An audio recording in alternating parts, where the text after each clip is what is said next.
Hi. And how are you? I'm good. And how are you? Yes. Some weather. Then it turns out they hate each other. In today's topic, stress in the workplace. Let's get into it. Pete Gang, stop letting your job stress you out. Shit ain't that goddamn deep. People out here dropping like flies, left and right, job don't give a damn. Listen, today do not let this shit stress you out. This ain't your job, this they shit. Fuck all that, man. Your family needs you. Your life more important than your job. Stop shaping your life around your job and shape your job around your life. Ain't nobody going back and forth. These motherfuckers date. Have a good day. What about dealing with a micromanager that always nitpicks and finds fault with your work? I got into a huge argument with my boss, and I'm going to quit that toxic job. Yeah, these pep talks to yourself sound really good until you realize your whole livelihood surrounds the money you make from this job. So you have to go deal with it. It just sucks all the way around.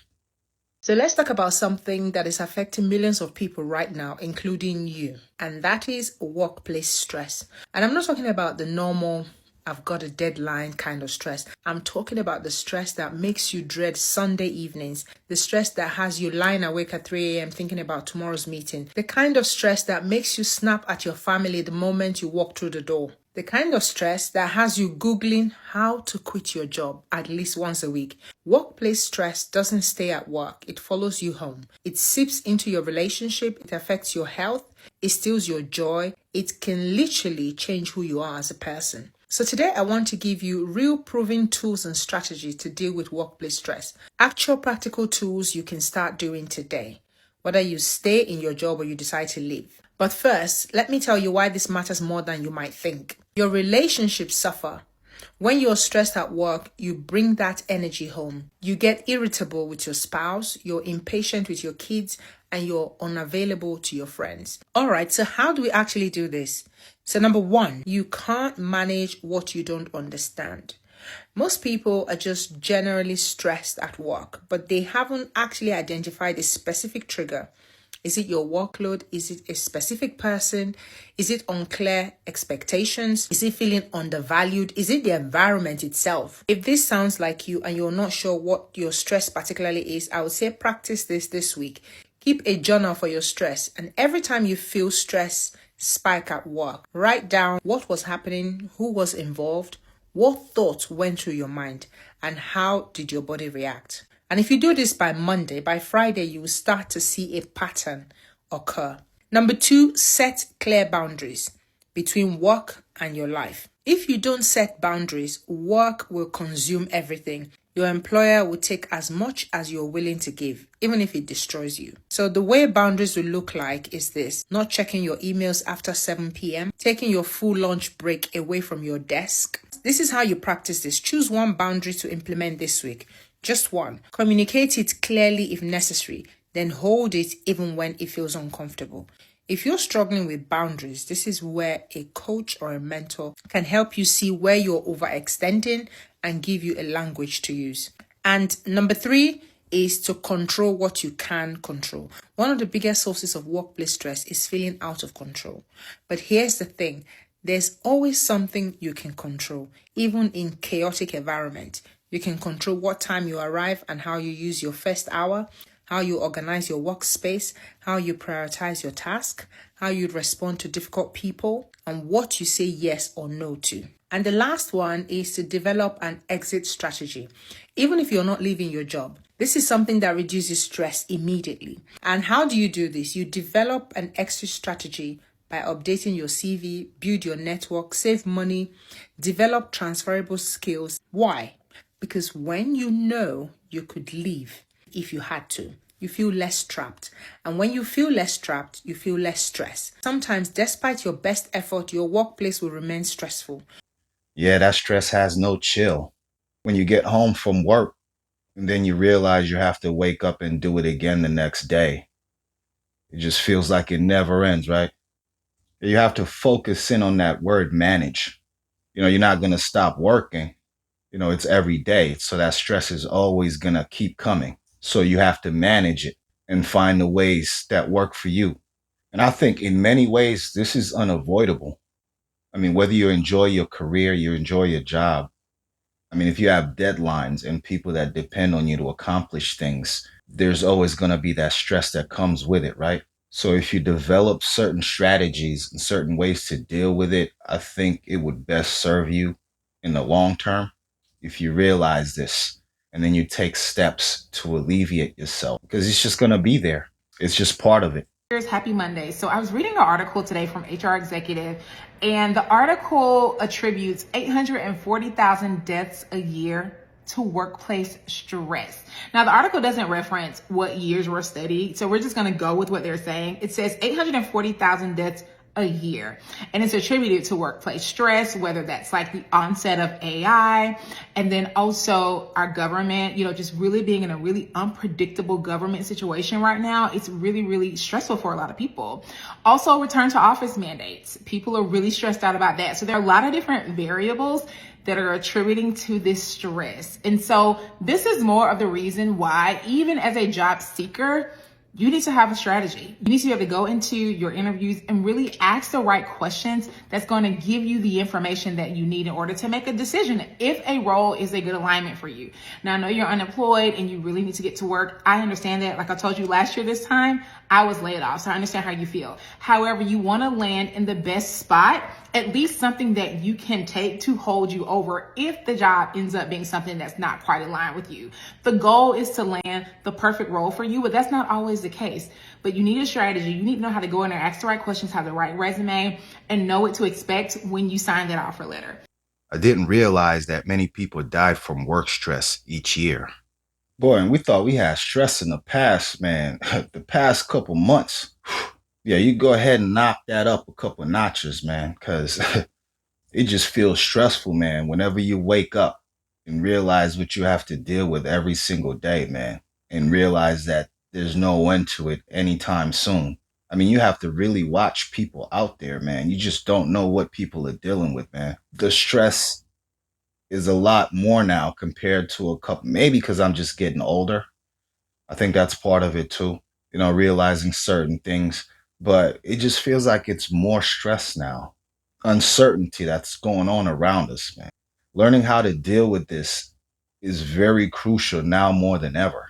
Yeah, but I do understand the point she's trying to make. Preparation helps deal with this better, right? If you're better prepared and you look forward to what may be happening or what's coming down the pipe. The stress is still going to be there, but you're better equipped to deal with it because you planned a little bit, right?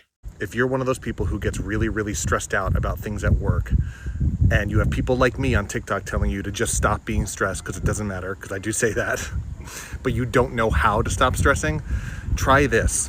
Ask yourself when you're spiraling, is this burden really mine to carry? Or is this a result of a broken system, a broken leadership, a broken company? And will this matter in a week? Will this matter in a month? Will this matter in a year? If the answers to those questions, if any of those questions are, I don't think it will matter that much, then you should let it go just a little bit.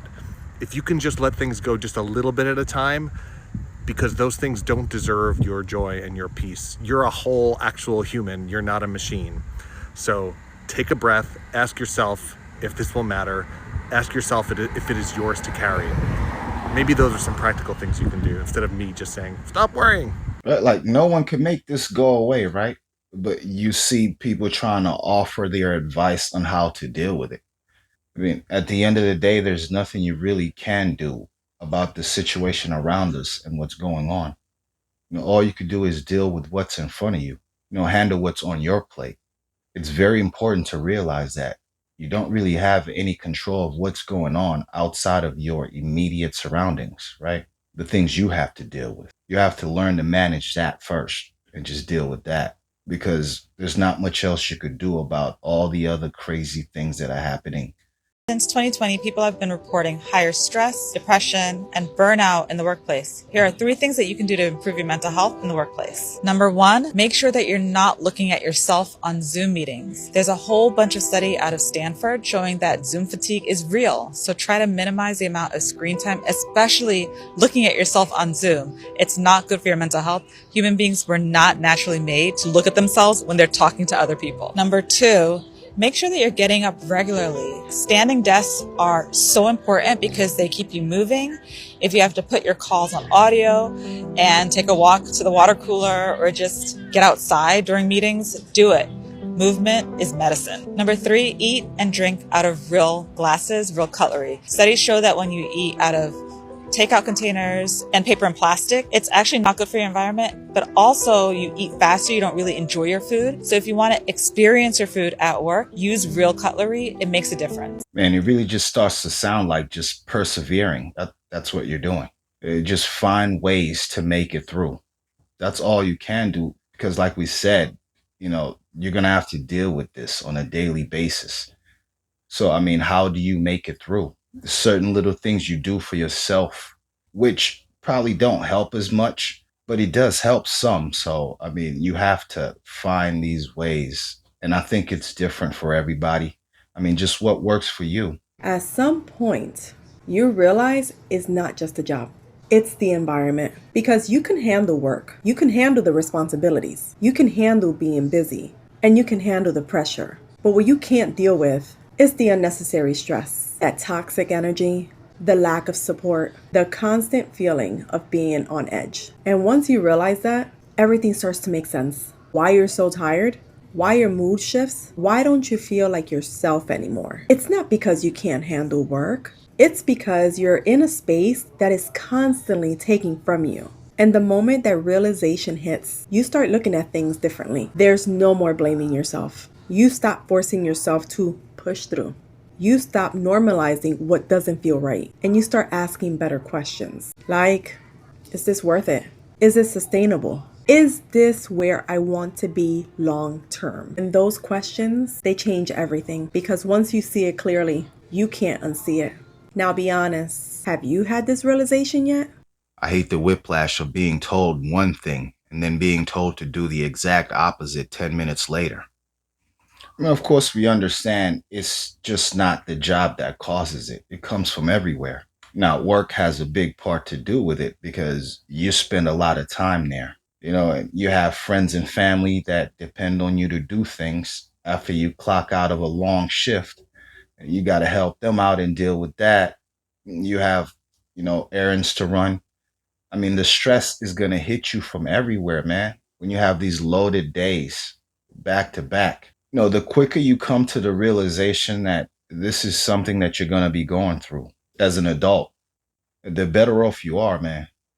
And if you are able to realize these moments when you're going through this stress, that could take you a very long way. If you can't handle stress, you certainly can't be an entrepreneur or ever own a business. However, you can learn how to handle stress, and that's very important. What people don't understand about running a business and being an entrepreneur is that failure is a daily occurrence. Problems are a daily occurrence. And the most money that's made is by those who could solve the biggest problems. That means you can't get overwhelmed by the problem. You just have to find a solution. That's what you're paid for. If you're going to get stressed out, you're never going to get to that level you want to. And you could take even a company like mine, real estate management. Everything could be running smooth in one department, maybe in accounting and leasing, but then we have a problem in marketing, or maybe we have a code violation, or maybe we have a loan coming due. But there's so many moving parts to success. You got to be able to throw all those balls up in the air and keep them flying, or you're going to fail. So that's a lot of pressure, a lot of stress. But the key is to learn how to handle stress at a lower level so it gets easier and easier. However, the longer you work, the more confident you'll get and the less stressful you'll feel.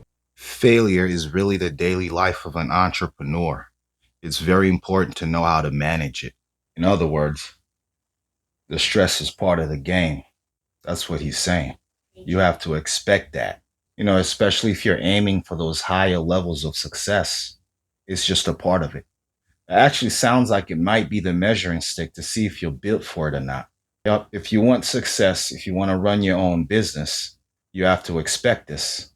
Some bosses will put a target on your back if you complain of harassment or request an accommodation. They can't fire you for this because they know that would be illegal. So here's the sneaky trick they use. They might give you impossible deadlines and unachievable goals. They're doing this because they hope the impossible expectations and extra work will stress you out so much that you just resign. But all of that happened when you complained of harassment or asked for an accommodation. So here's how you fight back. Communicate to your supervisor or HR in writing that all of the new responsibilities are impossible, unfair, and seem to be motivated by your complaint. This is a high-risk, high-conflict situation, and it's not fun for anybody. But by keeping control of your paper trail, you can help protect your rights. I filed a grievance with a Fortune 500 about retaliation. When I asked to communicate in writing, she laughed and said, "We don't do that." Another one added, "Current situation. They fired me and they used a position description that you had to accomplish 30 items a month. I had nothing in my records." Sounds evil, doesn't it? Yeah, these are ways they use to force you out. You know, they build the stress up on your head, and then when you can't handle it, they point that out. Oh, see, it's too much. It's too much for him. It's too much for her, man. She can't handle it. Yeah, we need to get someone in here that could get the job done. You know, use it as a way to replace you or whatever they want to plan to do with you, man. You know, to keep you out of that position, that promotion, to keep you from that raise. They'll raise that pressure, raise the stress, and force you to react to it. Never reveal anger because they will provoke you. If they know that you snap and that you don't have good self-control, they will push your buttons. If they wanted to get rid of you, they will push buttons so that you snap and react, and then they have a legitimate reason to put you on a review or first written warning or whatever it might be. So again, a lot of this is about this. Your mindset, how strong you are, how controlled you can be. You know, I always say to people, take a deep breath in the workplace and just let it go. Have you ever seen The Lion King? Do you remember the monkey? When he smacks Simba on the head, it does not matter. It's in the past. Let it go. Because no workplace is worth you stressing. So when you can and just take a deep breath and go, I'm not going to take it personally, you're more proactive rather than reactive, because as soon as they see anger, they will push those buttons. Also, don't show guilt, because this can be weaponized against you. Again, weakness will play in their favor. Your temperament, man. Yeah, they're going to put that to the test. I mean, any reason they need to either get rid of you or knock you down a couple notches, that's their number one strategy. You know, they figure they could test your temperament, right? Because that can only go so far before you crash out. So they feed on that. These are all strategies they deploy on people, man. And then use that against you when you react a certain way to keep you from certain things, man. Hey, friendly reminder, man, if you've got the type of job where literally everything is urgent and every request is treated like an emergency, just remember that unless you are literally curing cancer, or you do a job that is dangerous, or you do a job that is directly responsible for people's well-being, then every deadline is completely made up because they care about profit more than they care about you. Down in the comments, when everything is urgent, nothing is urgent. And what he's basically saying is you have to take care of you first, man. These companies, these jobs, they will run you into the ground and keep it moving on to the next person that could deal with it. You know, you have to make sure that you're okay, because they're going to do it. I mean, they're going to stress you out. They want stuff done. They have deadlines. You're that hamster on the wheel. You got to take care of you first, man. At the end of the day, man, yep, we need to earn money. You know, it's part of our livelihood. We have stuff to take care of. And, you know, without the money, that's another type of stress. I get that. But you can't handle things when you're not okay up here. You know, when you're all messed up in the head because you have so much on your shoulders. You got to take care of you, man. Let me know what you think, man. Leave it in the comments. Until the next one.